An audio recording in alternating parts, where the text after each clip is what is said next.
नमस्कार दोस्तों, हम साइंस सेकंड में आपका स्वागत करती हूँ। आज आपके लिए विटामिन बी 2 टॉपिक लेकर के आई हूँ, जो आपके लिए वेरी वेरी इंपॉर्टेंट टॉपिक है। और इसके पहले मैं जल में घुलनशील विटामिन बी 1 यानी थायमिन की चर्चा कर चुकी हूँ। आज आपके लिए विटामिन बी 2 यानी राइबोफ्लोविन टॉपिक लेकर के आई हूँ, और ये आपके लिए हर परीक्षा की दृष्टि से बहुत ही महत्वपूर्ण है। तो पूरा वीडियो में बने रहिएगा। इसमें आपको पूरा रेबोफ्लोविन के बारे में आपसे हम चर्चा करेंगे।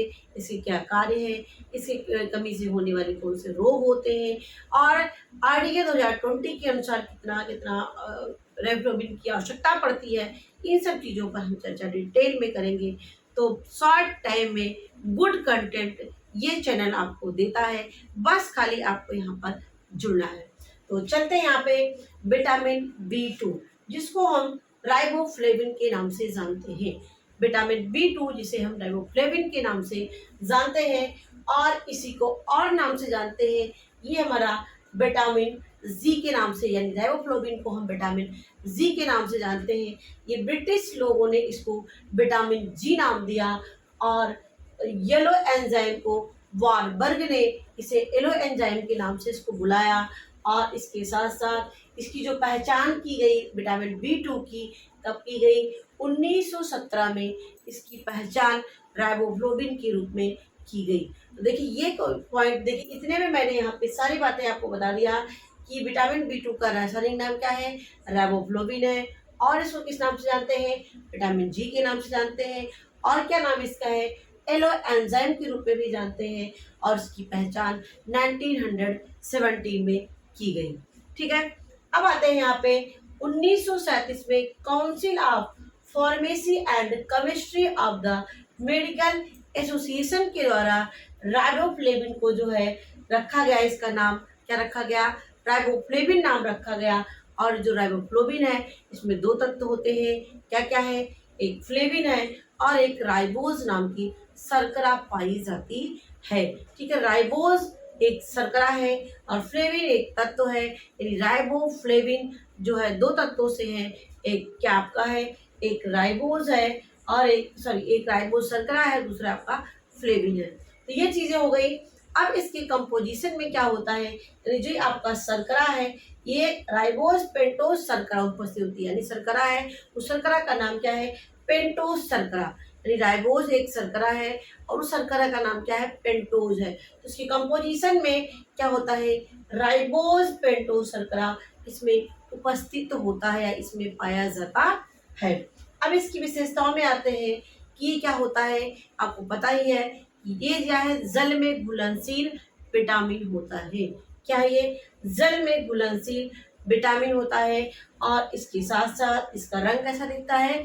नौरंगी रंग का, यानी ऑरेंज कलर का इसका रंग दिखाई पड़ता है। और इसको क्रिस्टल का मतलब होता है ये रवेदार, एक गुटके गुटके से छोटे छोटे टुकड़े के रूप में ये पाए जाते हैं, इसको बोलते हैं रवेदार। तो ये नारंगी रंग का होता है और एक रवेदार पदार्थ होता है। और इसके स्वाद में कैसा दिखता है? ये कैसा खाने में लगता है? कशैला जैसा लगता है। और इसके साथ साथ ये क्षार, यानी क्षार के प्रति और सूर्य की किरणों के प्रति ये अस्थिर होते हैं, यानी ये नष्ट हो जाते हैं। इसीलिए इनको सूर्य की रोशनी से बचने के लिए, जिससे हमारा विटामिन बी 2 नष्ट ना होने पाए, इसीलिए विटामिन बी 2 के प्रोडक्ट को किसमें रखते हैं? ब्राउन कलर के बोतल में रखते हैं। ठीक है, ब्राउन कलर के बोतल में रखते हैं, क्योंकि सूरज की रोशनी के प्रति ये अस्थिर होते हैं, नष्ट हो जाते हैं। इसीलिए विटामिन बी 2 को भूरे रंग के बोतल में रखा जाता है। देखिए वेरी वेरी इंपॉर्टेंट पॉइंट है ये। अब देखिए यहाँ पे किसके प्रति स्थिर होते हैं, इन पर कोई प्रभाव नहीं पड़ता है। ये हमारा अम्ल होता है, ताप यानी वायु टेम्परेचर, और इसके साथ साथ वायु के प्रति स्थिर होते हैं। देखिए ताप का मतलब सूरज की रोशनी से तो अस्थिर होते हैं, लेकिन जिनको गर्म किया जाता है, उबाला जाता है, तो इनका कोई प्रभाव नहीं पड़ता है। तो अम्ल, ताप और वायु के प्रति क्या होते हैं? ये स्थिर होते हैं, यानी इन पर कोई प्रभाव नहीं पड़ता है। ठीक है, अब चलते हैं हम राइबोफ्लाविन के क्या काम होते हैं। देखिए जैसे हमारा थायमिन हर तरीके से इम्पोर्टेंट रोल अदा करता है हमारे शरीर वृद्धि के लिए, मानसिक को स्वस्थ रखने के लिए और हमारे अंग अंगों को स्वस्थ रखने के लिए इम्पोर्टेंट रोल अदा करता है। उसी के साथ साथ ये हमारा विटामिन B2 यानी राइबोफ्लेविन भी इम्पोर्टेंट रोल अदा करता है। क्या करता है? ये हमारे शरीर की वृद्धि करने का काम करता है। RBC का यानी हमारी लाल रक्त कणिकाओं के निर्माण में भी अहम भूमिका अदा करता है। और इसके साथ साथ देखिए शारीरिक वृद्धि यानी वृद्धि का मतलब ये हमारे फिजिकल ग्रोथ के लिए जिम्मेदार होता है। अगर इसकी लगातार शरीर में कमी होती है तो विकास रुक जाता है, वृद्धि रुक जाती है। और इसके साथ साथ देखिए ये ऊर्जा रिलीज करने का काम करता है। यानी हमारे कार्बोहाइड्रेट की इकाई क्या होती है? ग्लूकोज की होती है। और लास्ट यूनिट में किस में टूटती है? ग्लूकोज में टूटती है। और हमारा जो प्रोटीन होता है और लास्ट यूनिट में क्या होता है? अमीनो एसिड के रूप में होता है। और जो हमारा फैट होता है लास्ट इकाई क्या होती है? फैटी एसिड होती है। तो ये ग्लूकोज, फैटी एसिड और अमीनो एसिड से ऊर्जा को रिलीज करने में हेल्प करते हैं। यानी इससे हमें ऊर्जा मिलती है क्योंकि हमारा कार्बोहाइड्रेट और वसा ऊर्जा देने का काम करते हैं। और प्रोटीन जब ये दोनों काम करना यानी हमारे शरीर में नहीं रह जाता है तो प्रोटीन जो है निर्माण का काम छोड़ करके ऊर्जा देने का काम करने लगता है। इसीलिए इन दोनों को ऊर्जा निर्माण में यानी ऊर्जा निर्माण तत्व भी कहते हैं। तो याद रखना कि जो हमारा विटामिन B2 होता है ये ग्लूकोज, फैटी एसिड और अमीनो एसिड से ऊर्जा रिलीज करने में हेल्प करता है। तो ये चीज़ें हो गई। अब देखिए ये हमारे लिए क्या है कि आँखों को उत्तम स्वास्थ्य के लिए यानी हमारे आँखों को स्वस्थ रखने का काम करते हैं। हमारी आँखें खराब ना होने पाए, हमारी आँखों में जलन होना, सूजन आना और सही तरीके से दिखाई ना पड़ना यानी आँखों संबंधी जो भी समस्या होती है वो भी आपका विटामिन B2 का भी कहीं न कहीं अहम रोल होता है। जैसे आपका विटामिन A है वो आपके क्या है? वो आँखों के लिए मुख्य रूप से ज़िम्मेदार होता है। लेकिन इसके साथ-साथ हमारा विटामिन B2 यानी राइबोफ्लाविन भी हमारी आँखों को कहीं न कहीं स्वस्थ रखने में हेल्प करता है। अब आते हैं हमारे त्वचा को स्वस्थ रखने के लिए। देखिए हमारा विटामिन B2 मुख्य रूप से विटामिन B कॉम्प्लेक्स जाना ही जाता है हमारे त्वचा को स्वस्थ रखने में। लेकिन उसमें सबसे ज़्यादा जो बी कॉम्प्लेक्स में हमारा जो राइबोफ्लाविन होता है वो त्वचा के लिए मुख्य रूप से जाना जाता है। हमारी त्वचा को स्वस्थ रखने के लिए, हमारी त्वचा को अच्छे से मेंटेन कराने में भी ये हेल्प करता है। अगर हमारे शरीर में राइबोफ्लाविन की लगातार कमी होती जाएगी तो हमारी और संबंधी समस्या, त्वचा संबंधी समस्या परिलक्षित होने लगते हैं। तो ये हमारी त्वचा को स्वस्थ रखने में हेल्प करते हैं। सेल यानी हमारे जो सेल डिवीजन होता है हमारे शरीर में उनको भी करने में हेल्प करता है। और देखिए हमारे जो हार्मोन होते हैं, हार्मोन को नियमित और नियंत्रित करने में राइबोफ्लाविन की अहम भूमिका होती है। इसमें से मैं आपको बता देती हूँ, जो हमारा इंसुलिन हार्मोन है, जो हमारे पेनक्रियास से निकलने वाला हार्मोन होता है, अग्नाशय से निकलने वाला हार्मोन इंसुलिन होता है, जो रक्त में शर्करा की मात्रा का नियंत्रण रखने का काम करता है। अगर हमारे शरीर में इंसुलिन की कमी हो जाए तो व्यक्ति क्या है? डायबिटीज यानी मधुमेह रोग से पीड़ित हो जाता है। तो ये हमारा जो इंसुलिन है ये इंसुलिन के नियमित और नियंत्रण करने के लिए राइबोफ्लाविन की अहम भूमिका होती है। ठीक है। और जब ये इंसुलिन होगा तो हमारे कार्बोज का चयापचय आसानी से हो जाएगा। तो ये भी आप जानते रहिए। ये मैंने आपको इसका फंक्शन बता दिया कि वृद्धि के लिए और त्वचा को स्वस्थ रखने के लिए और ऊर्जा रिलीज करने के लिए, आँखों को स्वस्थ रखने के लिए, हार्मोन को नियमित रखने के लिए विटामिन B2 की अहम भूमिका होती है। देखिए ये सारे पॉइंट जो मैं यहाँ पर बहुत शॉर्ट में लिख रहे हैं कि जहाँ से आपके एग्जाम में क्वेश्चन बनते हैं, जो चीज़ें केवल आपको याद करना है, बहुत डिटेल आप जाएंगे तो आपकी चीज़ें क्या है, जो मेन पॉइंट है वो आप निकाल नहीं पाएंगे। वहाँ पे आपको क्या पढ़े क्या ना पढ़े। तो इस तरीके से जो मेरे क्वेश्चन एग्जाम में बनते हैं जहाँ से, उसी चीज़ों को मैं यहाँ पर आपके लिए लेकर के आई हूँ।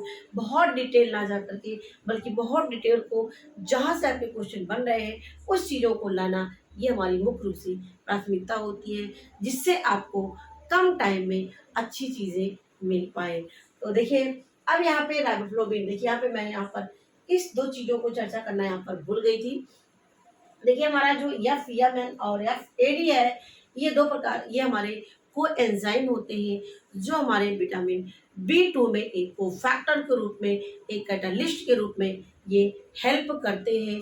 तो इनका क्वेश्चन बहुत बार एग्जाम में आया है कि FMN और FAD किस विटामिन से संबंधित है, यानी किसमें इनकी अहम भूमिका होती है, किसमें ये को एंजाइम के रूप में काम करते हैं। तो ये हमारा क्या है, राइबोफ्लेविन यानी विटामिन B2 में इनकी हेल्प करता है। ये को एंजाइम के रूप में विटामिन B2 में हेल्प करते हैं। इनका फुल फॉर्म याद जरूर कर लीजिएगा, ये एग्जाम में कई बार TGT में नेट में क्वेश्चन बने हुए हैं। ठीक है, तो FM यानी फ्लेविन मोनोन्यूक्लियोटाइड, फ्लेविन मोनोन्यूक्लियोटाइड, और FAD यानी flavin adenine dinucleotide, flavin mononucleotide, flavin adenine dinucleotide, ये हमारे कोएंजाइम्स होते हैं जो विटामिन B2 में एक अहम भूमिका अदा करते हैं। अब देखिए राइबोफ्लाविन की कमी के क्या प्रभाव है। तो देखिए राइबोफ्लाविन की वैसे कमी नहीं होने पाती है अगर हम सही तरीके से भोजन ले रहे हैं, एक बैलेंस डाइट ले रहे हैं। लेकिन कुछ परिस्थितियों में, जैसे जो कुछ लोग केवल अनाज ही खाते हैं, न तो सब्जियां लेते हैं, न तो फ्रूट्स लेते हैं, न तो दूध लेते हैं, तो जब ये तीनों चीज़ें नहीं खाई जाती हैं भोजन में, केवल हम अनाज पे निर्भर होते हैं, अनाज ही ले रहे हैं, तो उस समय ये विटामिन B2 की हमारे शरीर में कमी हो जाती है। उस समय विटामिन B2 की कमी हो जाती है, इसीलिए मैंने आपको लिखा है कब कमी होती है, जब सीरियल्स बेस्ड डाइट लेते हैं, यानी केवल अनाज ही ले रहे हैं, अनाज ही ले रहे हैं, न तो उसमें फल है, न तो उसमें दूध है, न तो उसमें नॉनवेज की चीज़ें हैं, और इसके साथ साथ न तो उसमें सब्जियां हैं। तो ऐसे लोग जो इन चीज़ों का एकदम नहीं इस्तेमाल करते हैं, वो विटामिन B2 की से ग्रसित हो जाते हैं। तो ये क्वेश्चन भी एग्जाम में बन सकता है। ठीक है, अब हमारा आता है राइबोफ्लाविन की कमी से कौन कौन से रोग होते हैं। देखिए यहाँ पे 4 भागों में मैंने डिवाइड किया है। एक है ओरोलिंगुअल, दूसरा है डर्मल, तीसरा है हिमेटोलॉजिकल, और चौथा है कॉर्नियल मैनिफेस्टेशन। ये 4 तरीके से ये विटामिन B2 की कमी से रोग देखे जाते हैं। तो पहला आपका आता है ओरोलिंगुअल। देखिए ओरोलिंगुअल में हम देखते हैं इसमें 4 प्रकार के दिखाई पड़ते हैं। अब देखिए यहाँ पर है ओरोलिंगुअल में एंगुलर स्टोमेटिस, वेरी वेरी इंपॉर्टेंट, ये चारों पॉइंट है, इसको नोट करके आप जरूर कर लीजिएगा। ये हमारे चारों प्रकार की चीजें जो हमारी हैं ये वेरी वेरी इंपॉर्टेंट है। तो इनको हम देख लेते हैं, जो 3 पॉइंट है, 1, 2 और 3। एंगुलर स्टोमेटिस क्या होती है, आपने देखा होगा कभी कभी आपके ओठ के जो किनारे होते हैं, जैसे लगते हैं कि कहते हैं मकड़ी की वजह से इन्फेक्शन हो गया, ऐसा बात करते हैं, किनारे किनारे से घाव होने लगते हैं, कभी कभी पकने भी लगते हैं। तो यानी ये हमारे जो ओठ के किनारे होते हैं, यहाँ पर घाव होने लगते हैं, धीरे धीरे से पकने लगता है, इसी को हम बोलते हैं एंगुलर स्टोमेटिस।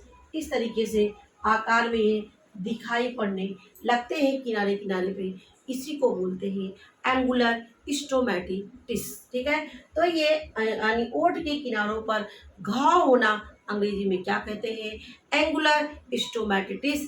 किस विटामिन की वजह से होता है, तो विटामिन B2 की कमी की वजह से होता है, यानी ओठ के किनारों का घाव होना, उसी को एंगुलर स्टोमेटिस कहते हैं। दूसरा पॉइंट आता है चिलोसिस, यानी चिलोसिस क्या होता है, ये तीनों चीजें देखिए हमारे ओठ से संबंधित है, जीभ से संबंधित है। देखिए चिलोसिस, चिलोसिस क्या है, ओठ के ऊपरी भाग का छिल जाना। आपने देखता होगा कभी कभी हमारे जो ओठ का नॉर्मली हमारी झिल्ली होती है, ये क्या होती है, निकलने लगती है, फटने सी लगती है, बार बार हमारा जीभ उस पर जाती है, यानी इसकी जो ऊपर की स्किन होती है वो निकलने लगती है, इसकी स्किन, इसी को बोलते हैं चिलोसिस, यानी ओठ के ऊपरी भाग का छिल जाना। ओठ के ऊपरी भाग का छिल जाना ही क्या बोलते हैं, चिलोसिस कहते हैं। किस विटामिन की वजह से होता है, विटामिन B2 की वजह से होता है। ठीक है, तो ये चिलोसिस हो गया, एंगुलर स्टोमेटिस हो गया। तीसरा आता है ग्लॉसिड्स, यानी जीभ पर छाले उभर जाना। अब देखा जीभ में आप कहते छाले हो गए हैं, किसी का जूठा खा लिए हैं, नहीं पीना चाहिए था पानी, उसका पानी जूठा खा लिए, खाना खा जूठा खा लिए हैं, तो इस तरीके से चीज़ों को हम चर्चा करते हैं। तो ये हमारी किसी कमी से होता है, क्या है, ये हमारे विटामिन B2 की वजह से होता है। तो यानी जीभ पर छाले पड़ना, एक शब्द में क्या कहते हैं, ग्लॉसिड्स कहते हैं। क्या कहते हैं, जीभ पर छाले पड़ना क्या कह लेते हैं, ग्लॉसिड्स कहते हैं। और ओट के किनारों का फटना एंगुलर स्टोमेटिस कहते हैं। और ओट के ऊपरी भाग का छिल जाना चिरोसिस कहलाता है। तीनों बातें आप याद रखना। तो जीभ से संबंधित क्या है, ग्लॉसिड्स है। और इसी को बोलते हैं सोरनेस ऑफ टंग, यानी हमारे जो टंग होती है, हमारी जो जीभ होती है, वो घायल हो जाती है, घाव हो जाता है, उसमें पेनफुल हो जाता है, दर्द भी बनने लगता है। क्योंकि देखिए कई कई हमारे जो लक्षण होते हैं, मधुमेह रोग के अलग लक्षण होते हैं, एनीमिया के जीभ के अलग लक्षण होते हैं, यानी हमारी जो जीभ होती है ये बीमारियों के लक्षण को परिलक्षित करती है, यानी उसको प्रदर्शित करने का काम करती हैं। तो यानी जब हमारे जीभ पर जो छाले उभर हो जाते हैं तो इसको हम बोलते हैं सोरनेस ऑफ टंग। क्या कहते हैं, सोरनेस ऑफ टंग, यानी टंग का सोरनेस हो जाना, घाव हो जाना उसमें, इसी को हम बोलते हैं। तो ये तीनों चीजें किससे संबंधित है, ओरोलैंगुअल से संबंधित है। दूसरा आता है हमारा डर्मल।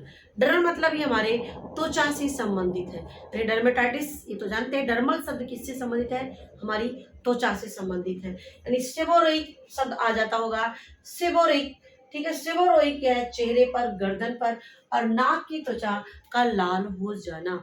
चेहरे पर, नाक पर और गले में क्या है, यहाँ का रंग जो होता है त्वचा का ये लाल हो जाता है, इसी को हम बोलते हैं सेबोरोइक। क्या बोलते हैं, ये हमारे डर्मल से संबंधित है। सेबोरोइक, सेबोरोइक यानी त्वचा से संबंधित है, जो विटामिन B2 की वजह से होता है। और इससे क्या होता है, जो हमारे स्किन के कोलाजन होते हैं वो क्या होते हैं, उसकी कंटेंट जो होती है, उसमें जो चीज़ें पाई जाती हैं ये घटने लगती हैं, यानी रेड्यूस होने लगती है। तो इसमें जो याद करने वाली बातें हैं यहाँ पे, इस शब्द को याद रखना ये आपके लिए इम्पोर्टेंट है। अब आता है हमारा हिमेटोलॉजिकल। अब देखिए हिमेटोलॉजिकल यानी हमारे, हिमेटो मतलब ही हमारे ब्लड से संबंधित है। हिम शब्द समझ आ रहा है, ये हमारे ब्लड से संबंधित है।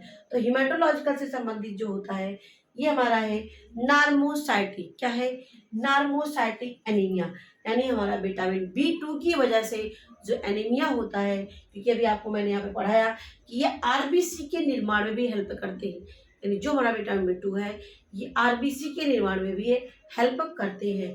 तो ये हमारा नार्मोसाइटिक एनीमिया किसकी वजह से होता है, विटामिन B2 की वजह से होता है।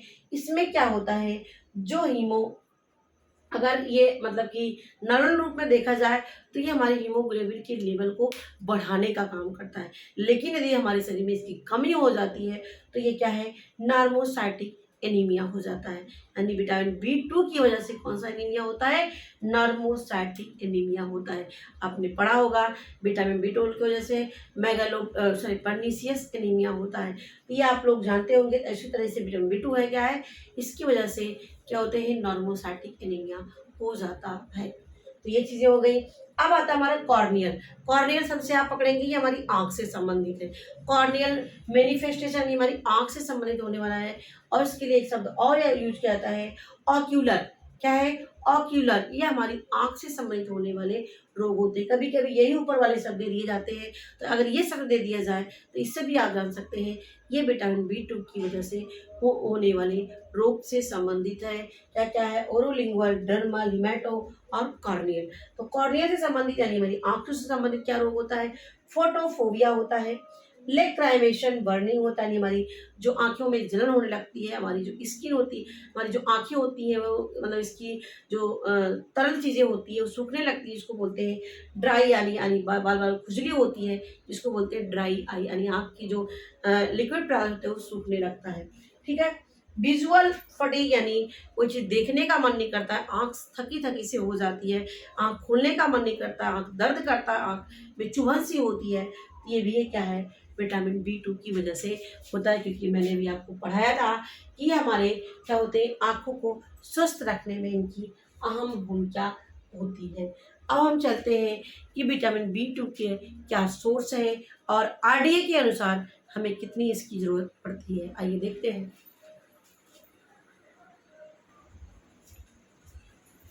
अब देखिए यहाँ पर है सोर्स ऑफ विटामिन B2। क्या है, सोर्स ऑफ यानी क्या, किस किस चीज़ों में हमारा विटामिन D पाया जाता है। B2 सबसे अच्छा सोर्स क्या है, मिल्क और मिल्क प्रोडक्ट है। क्या है, यानी दूध है और दूध से बनने वाले जितने भोज्य पदार्थ होते हैं इसमें विटामिन B2 अच्छे से पाया जाता है। स्किन में मतलब कि जो वसा रहित दूध होते हैं उसमें पाए जाते हैं, बटर में पाए जाते हैं, दही में पाए जाते हैं, मट्ठे यानी जिससे भी आपके प्रोडक्ट होते हैं दूध से, सब में राइबोफ्लाविन की मात्रा अच्छी होती है। एग में पाए जाते हैं, लीवर में पाए जाते हैं, मीट में मतलब जितने भी नॉनवेज की चीज़ें होती है उसमें भी B2 की मात्रा अच्छी होती है। और ग्रीन लीफली वेजिटेबल यानी हरी पत्तेदार सब्जियों में भी विटामिन B2 का अच्छा यानी बेस्ट सोर्स होता है। नेक्स्ट हमारा क्या है, फेयर सोर्स यानी इससे कम मात्रा में बेस्ट से यानी उससे थोड़ी मात्रा में कम पाई जाती है, कौन कौन सी है, यानी वीट यानी गेहूं में, मिलेट में और दाल में क्या होते हैं, ये इसकी तुलना में इसमें कम पाए जाते हैं, यानी फेयर सोर्स है। और पुअर सोर्स में क्या होते हैं, इसमें सीरियल वेस्ट यानी सीरियल्स और होते हैं, सब में पाए तो जाते हैं विटामिन B2, लेकिन बहुत ही कम मात्रा में पाए जाते हैं। तो ये आपका सीक्वेंस में करने के लिए कभी आ जाए, सबसे अच्छा सोर्स क्या होता है, मिल्क एंड मिल्क प्रोडक्ट और नॉन वेज की चीज़ें और ग्रीन लीफली वेजिटेबल में अच्छा सोर्स होते हैं। फेयर में आपके मिलेट आते हैं, व्हीट आते हैं और पल्स आते हैं, और पुअर में आपके राइस आते हैं और अन्य सीरियल्स आते हैं। और ड्रम स्टिक लीव्स होते हैं, ड्रम स्टिक याद करना, ड्रम स्टिक जो लीव्स होते हैं ये विटामिन बी कॉम्प्लेक्स के बहुत अच्छे सोर्स हैं। इसमें से B2 जो होता है, B2 यानी राइबोफ्लाविन जो पाया था सबसे अच्छा सोर्स आपका ड्रम स्टिक लीव्स होती है, पत्तियां होती हैं, और भी है क्यूनोआ है, बाजरा है, मिंट है, मस्टर्ड सीड है, ये सब इसके अच्छे सोर्स में आते हैं। तो कभी कभी सीक्वेंस करने के लिए आ जाता है, इसीलिए मैंने यहाँ पर इसको डिटेल किया। अब आता है हमारा RDA, यानी हमारा RDA यानी रिकमेंडेड डाइटरी अलाउंसेस, कितना हमें ज़रूरत पड़ती है RDA की। ये 2020 की RDA की रिपोर्ट के अनुसार है, जो ICMR यानी Indian council of medical research के द्वारा ये निर्धारित किया गया है। तो विटामिन B2 यानी मिलीग्राम में इसकी मात्रा कितनी दी गई है, यानी एक मैन के लिए, कम काम करने वाले मैन के लिए 2 मिलीग्राम पर डे की आवश्यकता पड़ती है, मध्यम काम करने वाले के लिए 2.5 मिलीग्राम की आवश्यकता पड़ती है पर डे की, और ज़्यादा काम करने वाले यानी हैवी वर्क को 3.2 मिलीग्राम की जरूरत पड़ती है। यानी नॉर्मल के लिए 2 और मध्यम के लिए 2.5 और कठिन काम के लिए लगभग 3 जरूरत पड़ती है। अब आता है हमारा वोमेन के लिए, यानी कम काम करने वाले सेडेंटरी के लिए 1.9 से कम है, ठीक है। और मॉडरेट में 2.4 लगभग, ये दोनों का बराबर है जरूरत, मेन का भी और वोमेन का भी। 3 पॉइंट देखिए, हैवी में भी आपका 3.1 है, 3.2 है, 3.1 है, किसके लिए, वोमेन के लिए। तो ये याद रखना, 2, 2.5 और 3.2, इसमें आप 19 ऐसे याद कर सकते हो, दशमलव आप बाद में ले सकते हो, 19, 24, 31 शॉर्ट में याद करने के लिए, और बाद में आप उस पर पॉइंट लिख सकते हैं, 19, 24, 31 इस तरीके से याद करेंगे, 20, 25, 32 ऐसे याद करेंगे, और बीच में आप पॉइंट, ये आपका शॉर्ट ट्रिक है, इससे पॉइंट याद पॉइंट में दिमाग में नहीं आएगा, आप ऐसे याद कर सकते हैं। अब प्रेग्नेंट लेडी के लिए देखिए, यहाँ पर मीडियम से थोड़ा ज़्यादा इसकी जरूरत पड़ती है, यानी 2.7 मिलीग्राम पर डे की आवश्यकता पड़ती है एक प्रेग्नेंट लेडी को। जबकि एक लैक्टेटिंग मदर यानी जो दूध पिलाने वाली माता होती हैं, उनको यानी जो 0 से 6 मंथ का यदि बच्चा है तो इनको 3 मिलीग्राम पर डे की आवश्यकता पड़ती है, और 6 से 12 होते हैं तो मंथ का बच्चा है तो उस समय 2.9 यानी लगभग 3 मिलीग्राम की आवश्यकता पड़ती है, किसकी, राइबोफ्लाविन की। ये आशा करती हूँ मैंने आपको सारा डिटेल बता चुकी हूँ। राइबोफ्लाविन को किस नाम से जानते हैं, इसकी क्या विशेषताएं हैं, इनके क्या कार्य हैं, इनकी कमी से कौन सा रोग होता है, और इसके साथ साथ यहाँ पे इसके क्या सोर्स होते हैं, और इसमें सबसे ज़्यादा किसमें पाए जाते हैं, सबसे कम किसमें पाए जाते हैं, और RDA के अनुसार कितना किसको जरूरत है। अब आते हैं मुख्य रूप से क्वेश्चन, आप नोट डाउन कर लीजिए इसमें से क्वेश्चन क्या बन सकता है। तो सबसे पहला क्वेश्चन आपका बन सकता है कि विटामिन, सबसे इजी क्वेश्चन जो बन सकता है, विटामिन B2 का रासायनिक नाम क्या है। तो आपका ये हो गया राइबोफ्लाविन। दूसरा क्वेश्चन आपका बन सकता है कि जो हमारा ये राइबोफ्लाविन होता है, इसमें कौन सी शर्करा पाई जाती है। तो राइबोज पेंटोज शर्करा इसमें पाई जाती है, पेंटोज शर्करा इसमें पाई जाती है। तीसरा क्वेश्चन आपका बन सकता है कि इसके कौन कौन से इसमें से काम है जो राइबोफ्लाविन से संबंधित नहीं है। तो आपको मैंने बताया वृद्धि के लिए है, आरबीसी के निर्माण के लिए है, त्वचा को स्वस्थ रखने के लिए, आँखों को स्वस्थ रखने के लिए, ऊर्जा देने का काम करता है। ये हमारे हार्मोन्स को नियमित और नियंत्रित करता है। इतना यदि आप जान लिया, यदि इससे अलग-अलग हट के आपको काम बताता हो, तो जान लीजिए आप उसको चूज़ कर सकते हैं। अब वेरी इम्पोर्टेंट क्वेश्चन यहाँ पे आपका आ सकता है कि इसको किस नाम से जानते हैं? तो एलो विटामिन, ठीक है? एलो एंजाइम के रूप में, विटामिन जी के रूप से। कभी इसकी पहचान की गई 1917 में। और जो वेरी क्वेश्चन एग्जाम्पल है एफएमएन और एफएडी का फुल फॉर्म क्या है, पहली बार, और ये किससे संबंधित है? राइबोफ्लाविन किससे संबंधित है? अब एक और क्वेश्चन आपका इसी में बन सकता है, राइबोफ्लाविन में कौन से दो एंजाइम है जो को एंजाइम के रूप में अहम भूमिका अदा करते हैं? तो आप बता सकते हैं एफएमएन और एफएडी।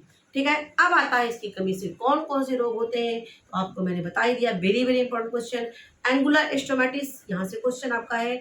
और दूसरा आता है स्टोमेटिस, सॉरी चिलोसिस और ग्लॉसिड्स, ये आपके इससे कमी से होने वाले रोग हैं। और वेरी इंपॉर्टेंट क्वेश्चन आपका यहाँ से कि ये हमारे आँख से संबंधित कौन से होते हैं, तो फोटोफोबिया है, लेक्राइमल बर्निंग है और विजुअल फटीग है। अब यहाँ पे इससे संबंधित यानी सबसे ज़्यादा अच्छा स्रोत क्या है? मिल्क एंड मिल्क प्रोडक्ट होते हैं, नॉन वेज की चीज़ें होती हैं, ग्रीन लीफ लिए होती है, ये सबसे अच्छी सोर्स है। सबसे पुअर में क्या होते हैं? सीरियल बेस्ड यानी राइस में आते हैं। और इसमें जो ग्रीन लीफली वेजिटेबल है, इसमें सबसे अच्छा किस में पाया जाता है? तो ड्रम स्टिक है। क्या है? ड्रम स्टिक है। और एक प्रेग्नेंट लेडी को कितना राइबोफ्लाविन की जरूरत पड़ती है? तो 2.7 की जरूरत पड़ती है। एक नॉर्मल मैन को कितना है? 2 मिलीग्राम पर डे। तो इतने क्वेश्चन जितना मैंने आपको बता दिया, यदि आपने इतने अच्छे से कर लिया तो आपका राइबोफ्लाविन के क्वेश्चन गलत नहीं होंगे। तो हमारी वीडियो देखने के लिए आपको बहुत धन्यवाद। और कमेंट में ज़रूर बताइएगा आपको हमारी वीडियो कैसी लगी और इसमें क्या परिवर्तन चाहते हैं, क्या चीज़ें और ऐड करना चाहते हैं, तो हमें ज़रूर बताइएगा। एक बार फिर से आपको बहुत धन्यवाद।